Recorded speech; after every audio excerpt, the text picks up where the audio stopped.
नमस्कार, मी लक्ष्मण दातखळे. आपण पाहत आहात आपला आवाज. आपला आवाजमध्ये तुम्हा सर्वांचं मनापासून स्वागत. जिल्हा परिषद, पंचायत समिती तसेच नगर परिषदेच्या निवडणुकांची बिगुल वाजली आहे. या स्थानिक स्वराज्य संस्थांच्या निवडणुकीसाठी सर्वच पक्षांकडून पक्ष उभारणीची जय्यत तयारी सुरू आहे. तालुक्याचे आमदार शरददादा सोनवणे यांनी नुकत्याच स्थापन केलेल्या आपला माणूस आपली आघाडी या पक्षाची निवडणुकीसाठी काय तयारी सुरू आहे हे आपला आवाजचे कार्यकारी संपादक सुरेश वाणी सर यांनी जाणून घेतले आहे.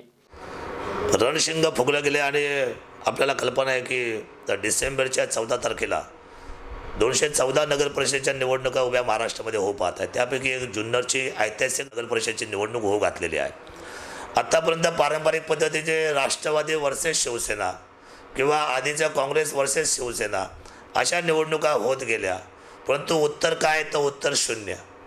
आता जवळजवळ मी पाहतोय की मला ह्या सर्व गोष्टींमध्ये लोकांच्या मी ज्यावेळी भूमिका समजून घेतल्या खाली जाऊन, तर लोक मला म्हणतात, साहेब कुणावर विश्वास ठेवावा किंवा देव आहे की नाही या व्यवस्थेमध्ये किंवा कुणाकडे आम्ही मदत मागावी हा मोठा प्रश्न आमच्या जुन्नरवासियांना झालेला आहे. प्रत्येक जण आता ज्या ठिकाणी आता श्रेय किंवा आज लोकांना जो काही खोटा भाव आणून निवडणुकीमध्ये उतरायचा प्रयत्न करतोय, माणसं तीच आहे, परंतु सत्ता उपभोग करण्यासाठी ही मंडळी फार मनापासून आतून वसवसलेली आहे. त्यांना असं वाटतं की कधी एकदा ही खुर्ची माझी होईल आणि कधी एकदा आम्ही सगळे पुन्हा एकत्र बसून सर्व लोक एकत्र बसून आम्ही ह्या जुन्नर शहराला वाटून खाऊ. अशा पद्धतीच्या जुन्नर शहराची लखतर तोडण्याचं काम अनेक वर्षापासून चालू आहे. माझी नम्र विनंती राहणार आहे या संपूर्ण व्यवस्थेमध्ये, मी आपला माणूस आपली आघाडी हा जो धोरणात्मक पक्षाचा निर्णय घेतलेला आहे त्याच्यामध्ये खऱ्या अर्थाने साधी सोपी सरळ आणि विश्वासाला जागणारी माणसं मला ते द्यायची आहेत, जेणेकरून या नगर शहराचा जुन्नर नगर शहराचा मला चेहरा मोहरा बदलायचा आहे. आणि मला खात्री आहे ज्या पद्धतीने ग्रामीण हातामध्ये घेतले त्या पद्धतीचं जुन्नर शहर उद्याच्या व्यवस्थेच्या निमित्ताने द्यायचं आहे. बरं, मला सेवेसाठी हे जुन्नर शहर मला त्या ठिकाणी घ्यायचं आहे, बरोबर, सेवेसाठी केवळ. साहेब, आपण पक्षाची स्थापना करून जवळजवळ 15-20 दिवस झाले. नगरपालिकेच्या निवडणुकीचा कार्यक्रम सुरू झाला आहे. राष्ट्रवादी काँग्रेस असेल, शिवसेना असेल, काँग्रेस असेल, भाजप असेल, या सगळ्या मंडळींनी कार्यकर्त्यांचे मेळावे घ्यायला सुरुवात केली, उमेदवार शोधायला सुरुवात केली. आपली मात्र तयारी काहीच दिसत नाही. काय सांगाल आपण? मला आपल्याला अतिशय प्रामाणिकपणे सांगावंसं वाटतं की राष्ट्रवादी आणि शिवसेना ही निवडणूक तोंडावर आल्यानंतरच तयाऱ्या करतात. हे गेल्या 40 वर्ष लोक पाहत आहेत. लोक त्यांना ते मेळावे लावल्यानंतर लोक आता हसायला लागलेत. निवडणुका आले का 8 दिवस आधी मेळावे चालू, शाखा ओपनिंग चालू, कार्यकर्त्यांच्या गळ्यामध्ये स्कार्फ टाकायचे, मफलर टाकायचा, प्रवेश करायचा, आपल्या दावणीला बांधून घ्यायचं, फ्लॅग्स लावायचे. या आता पद्धती फार जुन्या आणि अतिशय किळसवाण्या झालेल्या आहेत. ज्या माणसांच्या गळ्यामध्ये स्कार्फ टाकलेत, ज्या लोकांचे मेळावे आपण घेतलेत, ती मंडळीसुद्धा भविष्यामध्ये त्या पक्षाला मतदान करणार नाही. हा माझा दावा किंवा अनुभव आहे मागच्या निवडणुकीपासून. मला खात्री आहे मी पक्ष रजिस्ट्रेशनच्या बाबतीमध्ये वरती माझा 8 दिवसाचा कार्यकाल जास्तीचा गेला. पक्षाचं चिन्ह आणि रजिस्ट्रेशन माझं आता पूर्ण झालेलं आहे. त्या चिन्हाची एकदा शिक्कामोर्तब झाली की मला निश्चितपणे या कार्यकालामध्ये चांगल्या पद्धतीची भूमिका घेऊन लोकांच्या समोर जायचं आहे. मी स्वतः जुन्नरमध्ये प्रत्येकाला जाऊन भेटणार आहे, त्यांच्या समस्या जाणून घेणार आहे. बरं, आता ही सगळी मंडळी मी जसं वागतो तसंच वागणार आहे, पण त्यांच्यावर आता लोकांचा विश्वास राहिलेला नाही. कारण जुन्नरच्या विकासाचं धोरण फक्त आता एकच माणूस बदलू शकतो, त्याचं नाव आहे आपला माणूस शरद सोनवणे. आणि मी सेवक आहे या जनतेचा. मी आमदार म्हणून रुबाबात त्यांच्यासमोर जाणार नाही. मी एक त्या खुर्चीवरचा मोठा माणूस आहे म्हणून मी राजकारणी म्हणून त्यांच्यासमोर जाणार नाही, तर मी सेवक म्हणून जाणार आहे.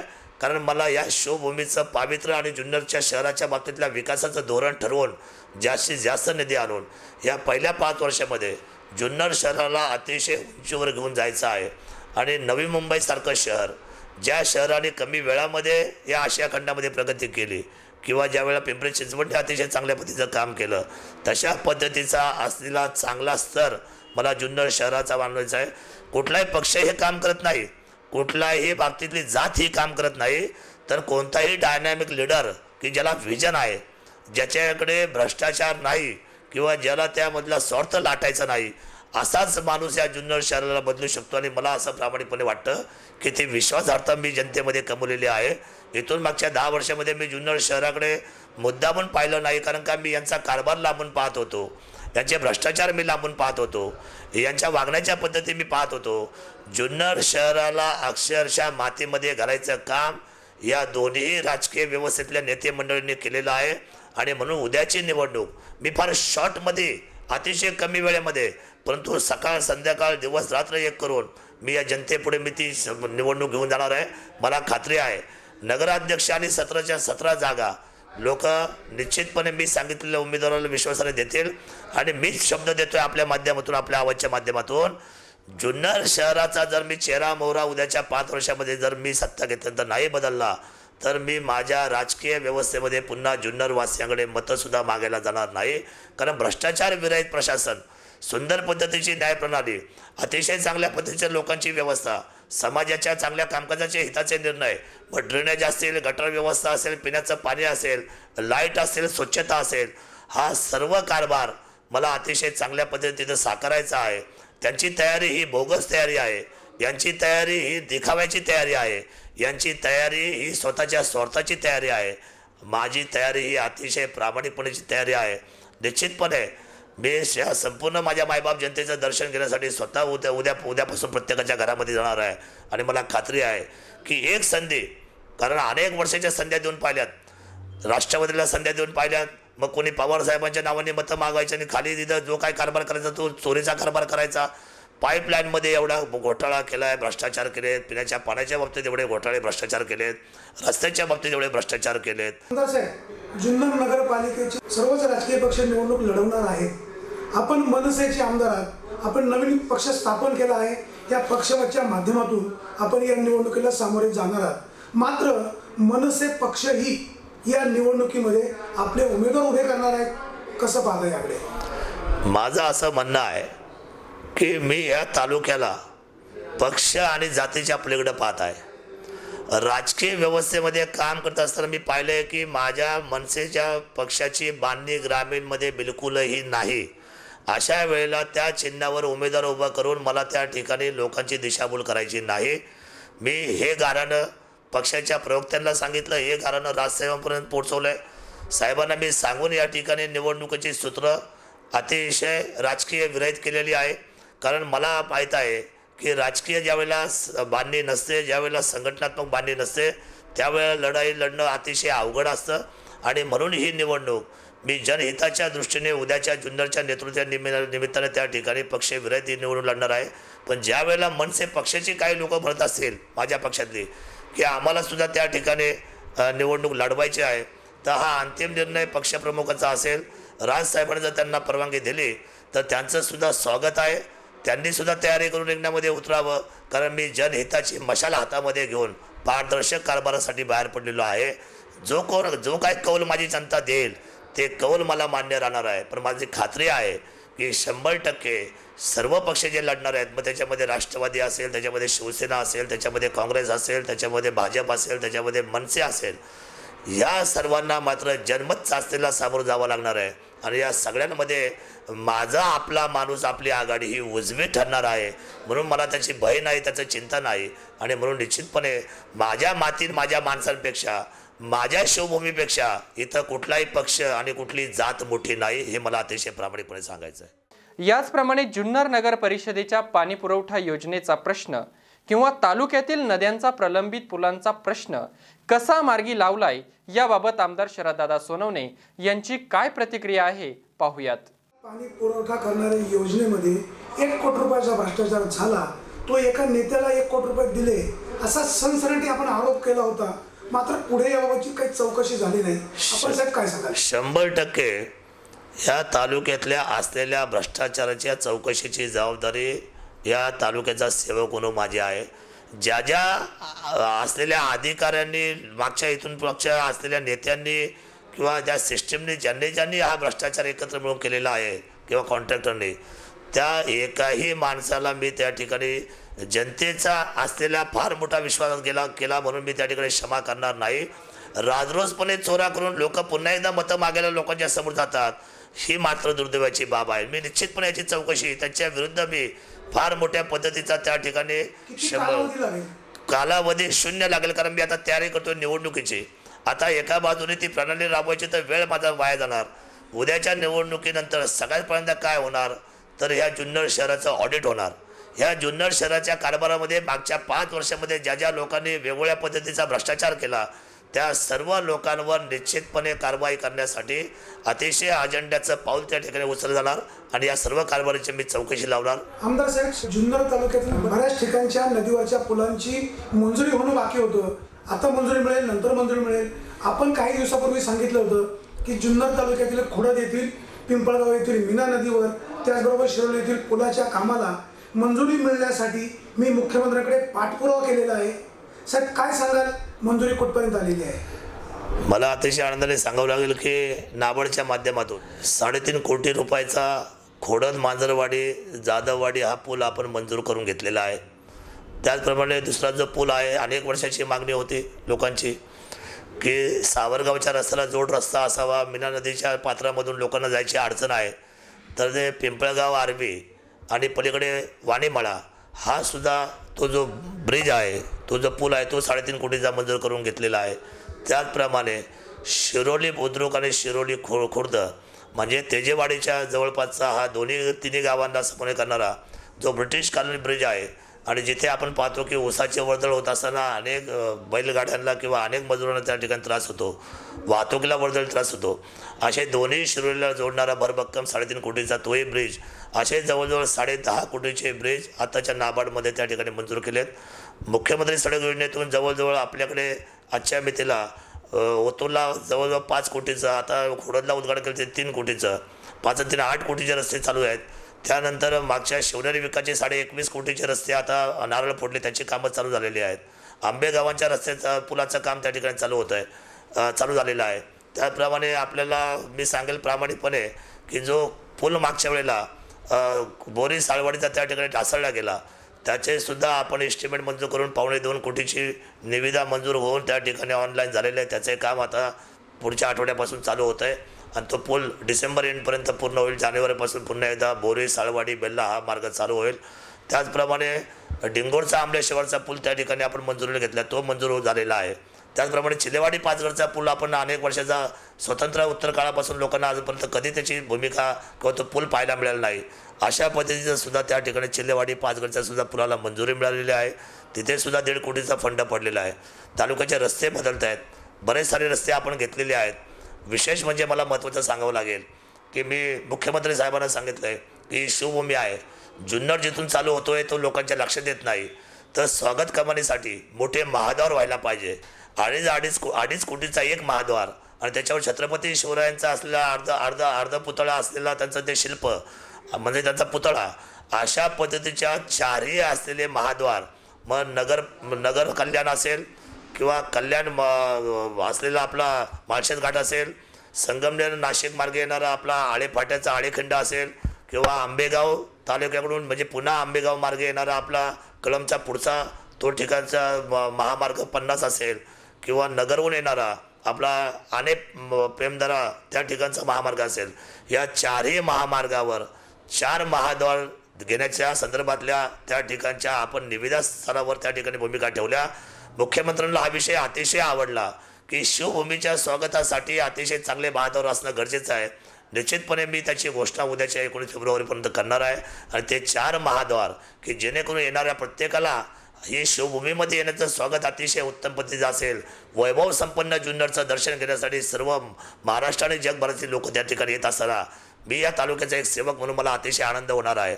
आणि त्याचप्रमाणे नारंगाव ओझर आणि ओतूर, त्याचप्रमाणे ओझर ते लेण्याद्री हे दोन्ही मार्ग सिमेंट कॉन्क्रीट करण्यासाठी सुद्धा मुख्यमंत्र्यांना जे आपण निविदा दिले ते सुद्धा त्यांनी त्या ठिकाणी तत्वशा मान्य केलेली आहे.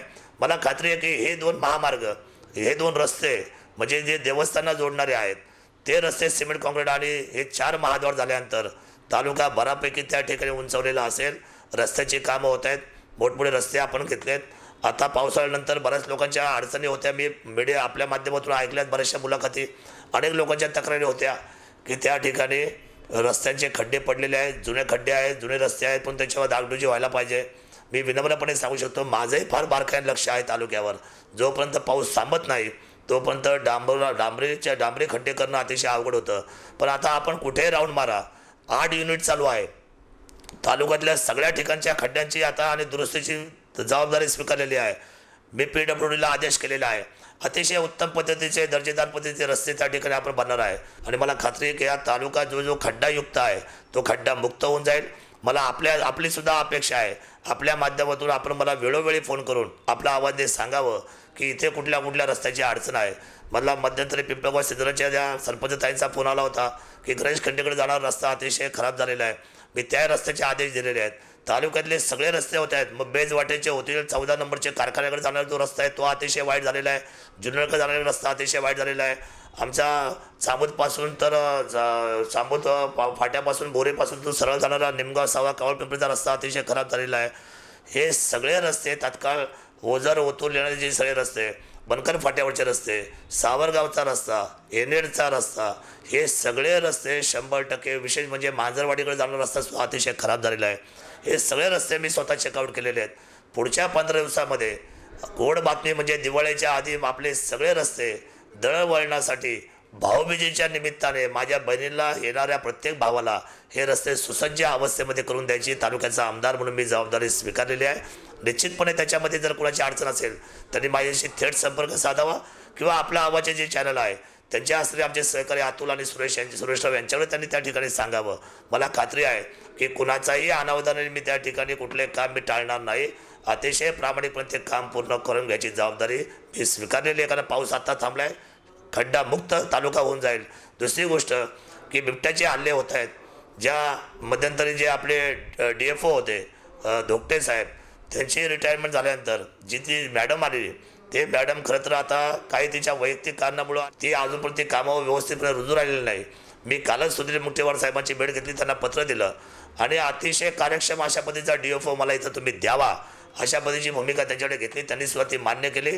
पुढच्या 8 दिवसामध्ये एक नवीन असलेला अधिकारी आणि विषय म्हणजे पुरुष अधिकारी, कारण का बिबट्याचे वारंवार हल्ले फक्त जुन्नरमध्ये होत आहेत. पिंपळगाव सिद्धराच्या बाबतीमध्ये मी काही भूमिका समजून घेतली लोकांनी ज्या वेळेला वाटतं त्या वेळेला अधिकाऱ्याला न भेटता तिथल्या स्थानिक माझा जो कार्यकर्ता असेल तो साधा असेल त्याला तातडीने भेटा, तिथून कंप्लेंट मला करा किंवा आपल्या आवाजला कंप्लेंट करा. निश्चितपणे 24 तासाच्या आतमध्ये तुम्हाला त्या कंप्लेंटीचं निरसन करणं, तुमच्या शंकेचं निरसन करणं ही माझी जबाबदारी आहे. मी खात्रीने सांगतो की कोणत्याही अडचणीची मी पाठ दाखवणार नाही, कुठच्या अडचणीला मी पळवाट काढणार नाही. त्या अडचणीचा सामना करून मी माझ्या जनतेला जनतेचा असलेलं राज्य आणि जनतेचा असलेला कारभार मी निश्चितपणे त्या ठिकाणी फुलफिल करून देईल. याबरोबरच बिबट सफारी पार्क हा प्रकल्प जुन्नर तालुक्यात होणार की तालुक्याबाहेर जाणार याविषयी असलेल्या संभ्रमाबाबतही सोनवणे यांनी आपली भूमिका स्पष्ट केली आहे. बिबट्या सफारीच्या बाबतीमध्ये त्यांनी जे सर्वे केलेत त्याच्यामध्ये चाकण आणि लोणावळा, काही अधिकाऱ्यांनी खुर्चीत बसून सांगितलं की लोणावळा पर्यटकाचं क्षेत्र आहे, तिथे खूप लोक येतात, तिथं घ्या. तर मी त्यांना काल कडाडून कालच्या मीटिंगमध्ये विरोध केला. हे त्यांना मी सांगितलं पर्यावरणाचे संतुलन जे आहे त्या पर्यावरणाच्या असलेल्याचा भाग म्हणजे किंवा जंगलाचा भाग किंवा अरण्याचा भाग किंवा व्यवस्थेचा भाग म्हणजे या निसर्गाची निगडीत असलेला हा बिबट्या आहे. ह्या बिबट्याला तुम्ही त्या ठिकाणी जो पायलट प्रोजेक्ट करणार आहे लोणावळा आणि चाकणला फार मोठी गर्दी आहे. आपल्याला कल्पना आहे एवढ्या मोठ्या पद्धतीचे MIDC आहेत, कंपन्या आहेत, त्या ठिकाणी हे जे जनावरं आहेत, ही जे काही समजा पाळीव प्राणी आहेत, बिबटे आहेत, ही लोक त्या ठिकाणी निश्चितपणे आपण ठेवणं आणि उद्या तिथं पायलट प्रोजेक्ट करणं हे निसर्गाची विसंगती आहे. आणि म्हणून आंबेगावांचा हा जो प्रोजेक्ट आहे तो 550 हेक्टरचा आहे. त्याला त्याचा कार्यकाल त्या ठिकाणी निश्चित करून त्याची असलेली जबाबदारी शासनाने स्वीकारावी असं सुधीर मुंगटेवार साहेबांना मी काल सांगितलं. त्यांनी सुद्धा त्याच पद्धतीचा आदेश खाली जित सिंग म्हणून जे फॉरेस्टचे आपले मेन महत्त्वाचे अधिकारी आहेत पुण्याला त्यांनी पारित केलेत. आणि मला खात्री आहे की बिबट्याचा असलेला अतिशय सुंदर आणि चांगला प्रोजेक्ट ज्याला आपण पायलट प्रोजेक्ट म्हणूया की महाराष्ट्राच्या उत्तर पुणे जिल्ह्यातला सगळ्यात चांगला बिबट्या सफारीचा प्रोजेक्ट आपण आपल्याकडे राबवू आणि लोकांना पर्यटनाच्या निमित्ताने एक वेगळी संधी उपलब्ध करून देऊ, हा सुद्धा विश्वास माझ्या मनामध्ये आहे. आळेफाटा येथील जनमंगल पतसंस्थेच्या वतीने सभासदांना दिवाळी सणानिमित्त गृहोपयोगी वस्तूंचे वाटप आमदार शरददादा सोनवणे यांच्या हस्ते करण्यात आले. यावेळी पुणे जिल्हा सहकारी बँकेचे संचालक संजय काळे, जुन्नरच्या सहाय्यक निबंधक यशवंती मेश्राम, हरिभक्त परायण सरकटे महाराज, संस्थेचे अध्यक्ष सचिन वाळुंज, संचालक मंडळ, सभासद आदी उपस्थित होते. संस्थेच्या या उपक्रमाला मान्यवरांनी शुभेच्छा दिल्या.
आलेल्या दिवाळीच्या सर्वांना शुभेच्छा देतो आणि त्यानिमित्ताने आता ही आपल्या दिवाळी भेटवस्तू देण्याचा जो कार्यक्रम आहे या कार्यक्रमाच्या निमित्ताने आपण जमलेलो आहोत। संस्थेच्या सर्व नवीन संचालकांना सहकार्य नक्कीच आहे आणि राहणारसुद्धा आहे की जेणेकरून आपल्याला काही ज्या विशेष करून वस्तूच्या संदर्भात ज्या अडचणी आहेत त्या आम्ही जुने संचालक नक्की अगदी हिरिरीने वेळ देऊन जास्तीत जास्त सेटलमेंट कसं होईल आणि संस्था 100% वसुलीकडे कशी जाईल या दृष्टिकोनात आम्ही प्रयत्नशील राहणार। 27 वर्षे झाली असं स्वप्नातही वाटत नाही, कारण इथं स्थापनेमध्ये आम्ही जे सिनियर मोस्ट मेंबर होतो त्याच्यामधले 4-5 जण झाले।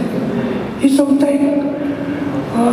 एकंदरीत त्यावेळेला आळाफाट्यावरती अत्यंत नावाजली किंवा जुन्नर तालुक्यातली सगळ्यात मोठी संस्था म्हटलं तरी चालेल आणि तिचा कारभार काही मंडळींनी जाणत्या मंडळींनी फार जवळून पाहिलेला आहे। काळाच्या ओघामध्ये बरेच काही प्रवाहामध्ये आडमतिडे हे आले, परंतु त्यातून ती तरून गेली आणि आजला ही संस्था मला असं वाटतंय का बऱ्याच दिवसांनी एक अत्यंत चांगल्या मंडळींच्या ताब्यात दिलेली आहे। तिचं निश्चित स्वरूपाने ते चीज करतील अशी अपेक्षा करतो। ही संस्था खरोखर 27 वर्ष झालेली आहे। एक अतिशय चांगली संस्था, आळेफाट्यावरची सर्वात मोठी संस्था हा जो गौरव होता तो संस्था टिकवेल अशी मी शाश्वती आपणास देते, कारण आता वाळून साहेब सगळा कारभार बघतायत आणि ज्या अर्थी संस्थेला 27 लाखापर्यंतचा नफा झालेला आहे, संस्थेचं स्वनिधी 2 कोटीपर्यंतचा आहे, ठेवी 1 कोटीपर्यंतच्या आहेत, त्यानंतर CD रेशोसुद्धा सुधारलेला आहे।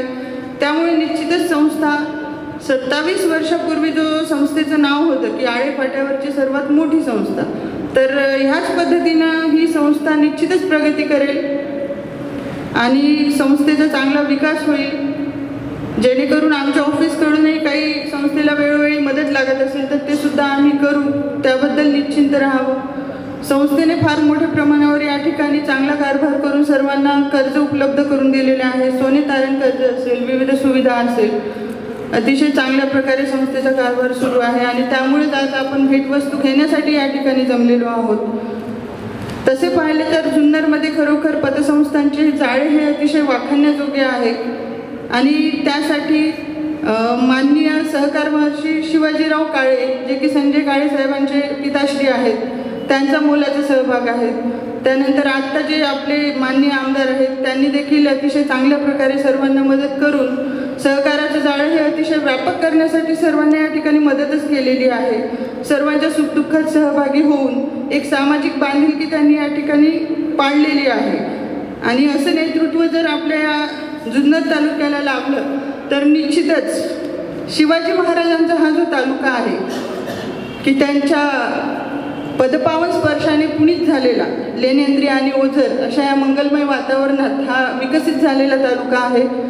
सहकाराचं जाळं अतिशय चांगल्या प्रकारे या ठिकाणी विणलेलं आहे, जसं की विविध कार्यकारी सोसायटी असेल, कृषी उत्पन्न बाजार समितीसुद्धा ही आपली पूर्ण पुणे जिल्ह्यातली नंबर 1ची अशी ही संस्था आहे। त्यानंतर विविध प्रकारच्या पतसंस्था असतील, म्हणजे सहकाराचं जाळं हे खूप चांगल्या प्रकारे या ठिकाणी पाहायला मिळतं। अगदी पूर्ण महाराष्ट्रातून अव्वल नंबरचा जरी हा तालुका म्हटलं सहकाराच्या बाबतीत तरीही शब्द कमी पडतील अशा प्रकारे या तालुक्याचा विकास झालेला आहे आणि त्यासाठी सर्वच लोकांनी या ठिकाणी या गोष्टीला मदतच केलेली आहे। जसं की विविध प्रकारचे सभासद आहेत, क्रियाशील असो अक्रियाशील असो। क्रियाशील सभासदांनी वारंवार स्वतः क्रियाशीलपणे राहून विविध प्रकारचे कर्ज घेऊन म्हणा सर्वच प्रकारे संस्थांना मदत केलेली आहे आणि त्यामुळे ह्या संस्था एवढ्या मोठ्या प्रमाणावर या ठिकाणी प्रगती झालेली आहे संस्थांची। 27व्या वार्षिक अहवाल ज्या वेळेला आम्ही दिला त्यावेळेला 27 लाख रुपये नफा आहे आणि तुम्हाला मी विशेषतः विनंती करेन की आमच्या संस्थेचे 2 त्या ठिकाणी प्रस्ताव आम्ही सादर केले। आम्हाला एक प्रस्ताव असा हवा आहे की जुन्नर तालुका कार्यक्षेत्र असावं आणि आम्हाला ओतूर या ठिकाणी एक शाखा करायची। 2 प्रस्ताव तुमच्या ऑफिसच्या चरणी त्या ठिकाणी आम्ही अर्पण केले, तेवढा प्रस्तावाचा थोडासा आपण विचार करावा एवढी विनंती करतो। आणि आदरणीय काळेसाहेब आपल्या भाषणात बोलतीलच. काळेसाहेबांना विनंती करतो की या पतसंस्थांचा परिसरातल्या पतसंस्थांना इतर सहकारी संस्थांमध्ये ठेवी ठेवावं लागतं. ज्या संस्थांची डिपॉझिट आहे ती इतर सहकारी संस्थांना आहे, ती काही कोटीमध्ये आहे. त्याचं कारण असं आहे की इतर सहकारी संस्था या संस्थांना 9.5% व्याज देतात, 9.25% आणि आपण PDCC 8.25% व्याजदर देतो. आणि मग पर्यायाने 1% जर फरक आहे तर आम्ही सहकारी संस्थांकडे जातात. आमचे आदरणीय मार्गदर्शक गोसावी साहेब आम्हाला नेहमी म्हणतात की तुम्ही सोसायटीचे व्हाईस चेअरमन आहात, इकडे पतसंस्थेचा कार्यभार स्वीकारला आहे, सचिव आमचे मित्र आहेत तुमचे, तुम्ही आमच्याकडे का नाही डिपॉझिट करत? तर त्याचं कारण असं आहे की जो 1% फरक आहे, तुम्ही विद्यमान संचालक आहात, आदरणीय अजितदादांच्या जवळच्या दादांच्या माध्यमातून तुम्ही त्या ठिकाणी PDCC बँकेचा कारभार पाहता. तुम्हाला उपस्थितांच्या वतीने विनंती करेन, काय विनंती करायची? सहकारी बँकांचा इतरत्र अवस्था पाहिली तर लोकसेवा व्हायला नको, गोरगरीब जनतेचा पैसा आहे, कुठंतरी चुकीच्या ठिकाणी जायला नको, म्हणून तो आम्हाला PDCCतच ठेवायचा आहे. त्या माध्यमातून तुम्हाला विनंती करतो आजच्या कार्यक्रमाच्या निमित्ताने की आपण त्या ठिकाणी त्या व्याजदरावर थोडीशी जर सुधारणा केली तर 100% उद्या देखील आमचे तुमच्याकडे डिपॉझिट येतील. आज जनमंगल ग्रामीण बिगर शेती सहकारी पतसंस्था हिच्या जवळचा मी केलेला अभ्यास, ज्या काळामध्ये नवनिर्वाचित मंडळी उभी राहिली त्या काळामध्ये सर्वांनी काय माझा विचार घ्यावा, माझ्याकडे यावं. काही शिष्यमंडळी असतील, काही प्रेमाची मंडळी असतील, परंतु छोटा मोठा कार्यक्रम जरी असला, जागेचं स्थलांतर करायचं तरीसुद्धा माझा विचार घ्यावा, ही जागा योग्य आहे का, करावं का. एकंदरीत श्रद्धेचा आणि प्रेमाचा विषय. या संस्थेची फारशी मला जास्त कळत नाही सहकारातलं, परंतु थोड्याशा अवधीमध्ये एवढा मोठा नफा आणि एवढ्या मोठ्या ठेवी या संस्थेकडे आलं. याचं कारण हे जे काही अशा प्रकारे असणारं संचालक मंडळ अतिशय हुशारही आहे, दक्षही आहे आणि निस्वार्थीपणाने काम करणारं आहे. कधी अशा प्रकारे जरी काही काम आणलं तरी वेळ काळ न पाहता सर्व कादर अशा प्रकारे येतात आणि गोरगरिबांची कामं या संस्थेमध्ये होतात. मागे काय झालं तेही मला माहीत नाही, परंतु भविष्यकाळ मात्र निश्चित उज्ज्वल अशा प्रकारचा दिसतो. कारण संचालक मंडळाकडे पाहून भविष्यकाळ हा निश्चितच चांगल्या प्रकारे जाणार. कारण जुन्या जाणत्या मंडळींचं पाठीमागं सहकार्य आहे. जरी अशा प्रकारे ही नवीन मंडळी असेल तरी जुन्या संचालक मंडळाला विसरलेली नाही. प्रत्येक वेळी का तर जुन्या संचालकांचाही विचार घेतला जातो. मग त्यामध्ये सर्वांची नावं शेवाळीच आहे. नुसतं स्थलांतर करायचं तरीसुद्धा साहेब त्या ठिकाणी आले. शिंदे साहेब असतील आधी सर्वच माणसं म्हणजे जुन्यांनाही न विसरता पुढे एखादा कार्यक्रम असा चालू राहावा. कारण संस्थेची अतिशय गरज, किती जरी पतसंस्था वाढल्या तरीसुद्धा दिवसेंदिवस त्या कमीच पडतात. जवळजवळ माझ्याच हाताने या तालुक्यामध्ये 10-20 पतसंस्थेचं उद्घाटन झालेलं असेल. सर्व संस्था भरभराटीनं अशा प्रकारच्या आहेत. त्यामध्ये सर्वांची नावं घ्यायला नको, परंतु दिवाळी भेटीच्या माध्यमातून पुन्हा तुम्ही आम्ही सभासद संचालक मंडळी एकत्रित येतो. वार्षिक मिटिंग असे तेव्हा तर येतातच, परंतु या दिवाळी भेटीच्या निमित्ताने पुन्हा विचारांची देवाणघेवाण होते. आणि ही संस्था आपलीच आहे असं या संस्थेवर नितांत प्रेम करा. कारण भगवान सांगतात अर्जुना, कोणतंही काम वर्धिष्णू व्हावं वाटत असेल तर परस्परम भावयंतस श्रेय परमवाप्स्यथ. या भगवत मुक्तीचा नेमका अर्थ असा की जर श्रेयाकडे वाटचाल करायची असेल तर परस्परांचं प्रेम आणि आशीर्वाद अतिशय महत्त्वाचा. या संस्थेमध्ये जेवढे सभासद जेवढे तुम्ही आम्ही आहोत, 3 गोष्टी या संस्थेमध्ये पाहायला मिळतात. ती म्हणजे एकता, एकात्मता आणि आत्मीयता. 3 गुण ज्या ठिकाणी कादर वास्तव्याला येतात ती संस्था निश्चित कादर उद्दिंग झाल्याशिवाय राहत नाही. कारण पश्चिम महाराष्ट्रामध्ये खूप चांगल्या सुविधा आहे. मी विदर्भात जन्माला आलेलो, लहानपणीच्या भागात आलो, परंतु आजही आमच्या भागामध्ये जर पाहिलं तर पतसंस्था नाही, बँकासुद्धा कोणी बुडवल्या हेही सांगायला कारण नको.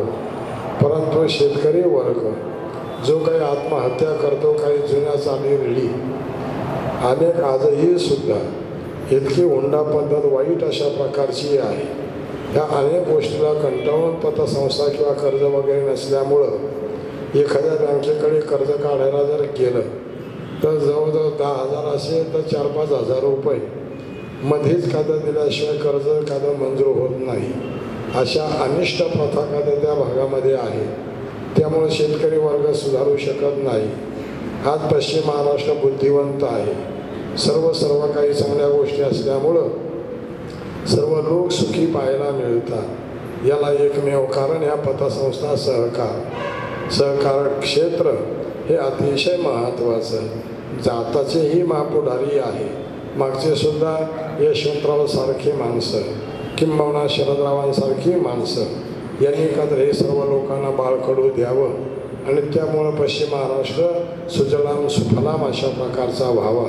सर्व नेते मंडळीसुद्धा दूरदृष्टीने कामं करीत असल्यामुळं दिवसेंदिवस या संपूर्ण तालुके असतील यांचा कायापालट झालेला दिसतो. आज सचिन शेट्टी सांगितलं म्हणजे कार्यक्रम आहे जनमंगलचा आणि माझ्या सभासदांच्या आनंदात सहभागी व्हावं. सचिन शेट्टी सारखे चांगले तरुण कार्यकर्ते आहेत म्हणून या ठिकाणी दिलीप भावना म्हटलं आपल्याला कोणत्या परिस्थितीत जायचं आहे. लहानपणापासून म्हटलं तरी चालेल. आम्ही आता 27 वर्षापूर्वीची की जेव्हा आम्ही लहान होतो तेव्हा पाहिलं की जुन्नर तालुक्यात ठराविक पतसंस्था 1-2 पतसंस्थांची नावं आमच्या कानावर होती. त्यामध्ये जनमंगल पतसंस्था आहे, फार मोठी पतसंस्था आहे आणि चांगलं काम या ठिकाणी केलं. आदरणीय आमचे ज्येष्ठ मार्गदर्शक आनंदरावजी चौगुले, शेवळे साहेब आणि स्टेजवरचे बनकर साहेब असतील, आमची सगळी मंडळी यांनी स्थापन केली. आता सहकार क्षेत्रात काम करणाऱ्या आमच्या मेसरांताई मला त्यांचं कौतुक वाटलं, अभिनंदन आहे त्या की सहकार क्षेत्राचा जुन्नरचा त्यांनी अभ्यास केला. चांगला आहे की आपल्याला माहिती आहे की या पतसंस्थांची आवश्यकता का निर्माण झाली, सोसायट्यांची आवश्यकता का निर्माण झाली, बँका असताना देखील हा आळेफाटा आहे.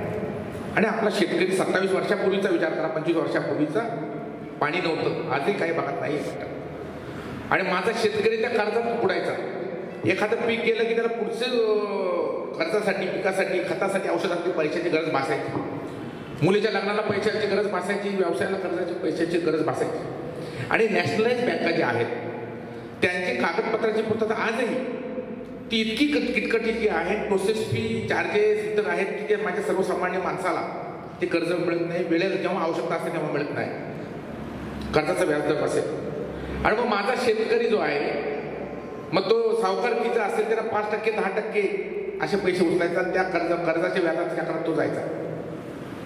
हा नॅशनलाइज बँका ज्या होत्या त्यातून कर्ज पुरवठा माझ्या शेतकऱ्यांना चांगला होत नव्हता. आणि मग इथे पतसंस्था की पत पाहून, माणसाची पत पाहून त्याला कर्ज पुरवठा करण्याचं काम पतसंस्थांनी केलं. कागदपत्रांच्या कटकटी कमी झाल्या. आमचे जयवंत शेठ गोडके म्हणाले तसं फार मोठं योगदान हे पतसंस्थांचं यांच्या माध्यमातून आहे. जनमंगलने देखील अनेक लोकांना या ठिकाणी आळेफाट्या भागामध्ये उभं केलं. माझ्या जीवनामध्ये देखील मी स्टेट बँकेचं कर्ज पुण्याला वकिली करत असताना ऑफिससाठी घेतलं, फर्निचरसाठी पैसे कमी पडले. आता काय करायचं, सोसायटीत पण कर्ज काढले ते कमी, 16,000 रुपयेच मिळाले.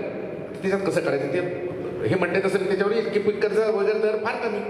पण 27 वर्षापूर्वी 25 वर्ष मग मी पतसंस्थेची एका पतसंस्थेची मदत केली आणि मग त्याच्यातून फर्निचरचं काम केलं. त्या माझ्या शेतकऱ्याची ज्याची आर्थिक गरज असेल त्याची आर्थिक निकट लक्षात घेऊन त्याला उभं करणं, त्याला कर्ज देणं हे पतसंस्थांनी काम केलं आणि फार मोठं योगदान. आता 15% कर्ज दर आपला आहे म्हणजे काहीच नाही हे वर्षाचा तसं व्याजदर केला. आणि त्यामुळे आणि सचिन शेट्टी वाळूसारखे यांच्यासारखे सगळे त्यांनी सचिन शेट्टी सांगितलं की मोठं योगदान पतसंस्थेचं आहे. म्हणून ही पतसंस्था चांगली चालवणारी माणसं असतील तर निश्चित पतसंस्थांचं जाळं वाढलं पाहिजे आजही. आणि आपल्याला माहिती आहे की बँका असताना देखील पतसंस्था खंबीरपणे उभ्या आहेत. आणि मग इथं गोसावी साहेब असतील, शेळके साहेब असतील, माझ्या सेक्रेटरीना मी सांगत असतो की माझ्या शेतकऱ्याला अडवायचं नाही, कोणत्या पक्षाचा बघायचं नाही, दिवस रात्र काम करायचं, त्याला मदत केली पाहिजे. ते केलेलं त्याप्रमाणे काम केलं असतं आणि मला त्याचा सार्थ अभिमान तुमचा आशीर्वाद आहे. भविष्यात देखील त्याचा प्रयत्न करेल. सचिन शेट्टी वाळू चेअरमन यांनी सांगितलं की 1% व्याजदर पुणे जिल्हा बँकेचा कमी आहे, त्याप्रमाणे आपण बघूया तो भाग नाही. परंतु केवळ नफा कमवणं, ठेवी नुसत्या गोळा करणं हे नाही तर माझ्या शेतकऱ्याला त्याचं वाटप झालं पाहिजे, त्याचा बेनिफिट मिळाला हा भाग असतो, कमर्शियल असतो. त्याच्यावर पण आमचा अनेक वेळा त्याचा विचार झाला परंतु शेतकऱ्याला त्याचा लाभांश देणं, त्याचा भाग हे करणं हे महत्त्वाचं असतं. आणि तुम्ही हुशार आहात, तुम्ही म्हटलं तसं कोणती लोकसेवा वगैरे हे याच्याकडे संचालकाला पण मी पण सहकार क्षेत्रात चांगलं काम करतो. पुणे जिल्हा बँकेत काम करतो, जी महाराष्ट्रामध्ये अग्रेसर बँक आहे, 1 नंबरची बँक आहे. की काही लोक पतसंस्था सुद्धा की तुम्हाला 2 वर्षात दुप्पट पैसे, 18% 16% व्याज देऊ, 15% व्याज देऊ, असं आपल्या तालुक्यात झालं. बाहेर झालं भुदरगड सारख्या पतसंस्था, अनेक पतसंस्था, रायसोनी पतसंस्था पुण्यामध्ये. माझ्या कष्टकऱ्याचे शेतकऱ्याचे लाखो रुपये तो कामाचे पैसे ठेवतो. माझ्या मुलीच्या लग्नाला त्याचा उपयोग होईल, कुठं जमीन घ्यायला होईल, कुठं बंगला बांधायचा त्याला होईल, आणि व्याजदर होईल. शिक्षक तर चहा न पिता काठीला पैसा भरून सगळे ठेवतात. अनेक लोकांनी जुन्नरमध्ये पैसे ठेवले, परंतु खोट्या आमिषाला जास्त व्याजाला बळी पडून संपूर्ण पैसे बुडाले. इथे सुद्धा लोकसेवा बँकेमध्ये असंच झालं सचिन शेठ, की तुम्हाला जास्त व्याजदर देऊ. इथं आपल्या तालुक्यात 5 कोटी आहेत, जेवण शेठ म्हणजे 4 नाही 5 कोटी रुपये पतसंस्थांचे आहेत, बुडाले. काही नाही, हात वर केले त्यांनी, त्यांची प्रॉपर्टी नाही तर कोण येतो पायगोडे म्हणून. तर खोट्या याला भूलभुलैयांना बळी न जाता संचालक मंडळ कोण आहे, ते तेवढ्या व्याजदर देऊ शकतील का? कर्जाचा व्याजदर किती आहे तुम्हाला? 15% जर कर्जाचा व्याजदर आहे, तुम्हाला 15, 16, 17% 2 वर्षात दुप्पट कोणती पतसंस्था, कोणती बँक 2 वर्षात देऊ शकत नाही. जन्मंगलचं रोपटं लावलं गेलं त्यावेळेला जन्मंगलचा फार मोठा डंका सहकारामध्ये उभा राहिला. जन्मंगल हे नाव प्रत्येकाच्या घरात गेलं, मनात गेलं, आणि जन्मंगलच्या माध्यमातून एक सहकाराची गोष्टपीठ या भागातून रोवली गेली.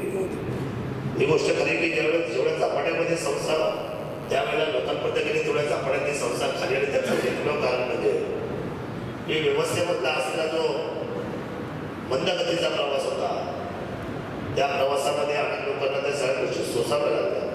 27 वर्षाच्या कार्यकालामध्ये स्वतः ठेवी मागवलं तर काय 1 कोटीच्या घरात आहे, अतिशय छोटी रक्कम आहे. परंतु एखादी गोष्ट छोटी जरी असली तर तिची सुरुवात झाल्यानंतर पुन्हा ती वाढायला वेळ लागत नाही, अशा भूमिकेशी आम्ही सगळं काम करणारी मंडळी आहे. सोलदी अतिशय चांगला आता कार्यकाळ तरुणाईच्या हातामध्ये आलाय. सचिन वाढवत त्यांनी सर्व सहकारी अभ्यासक असतील, त्याच्यानंतर आमचे संतोषराव असतील, हे सगळ्या मंडळांनी अतिशय लोकोपयुक्त लोकांच्या विश्वासाला पात्र राहून अतिशय या पुन्हा एकदा नवीन जोमाने नवीन नामाने या संस्थेची फुलगाड मांडलेली आहे. तर हे होतं आजचं बातमीपत्र. आपण पुन्हा भेटणार आहोत नवीन बातमीपत्रासोबत. तोपर्यंत पाहत रहा आपला आवाज, हाक तुमची, साथ आमची. धन्यवाद.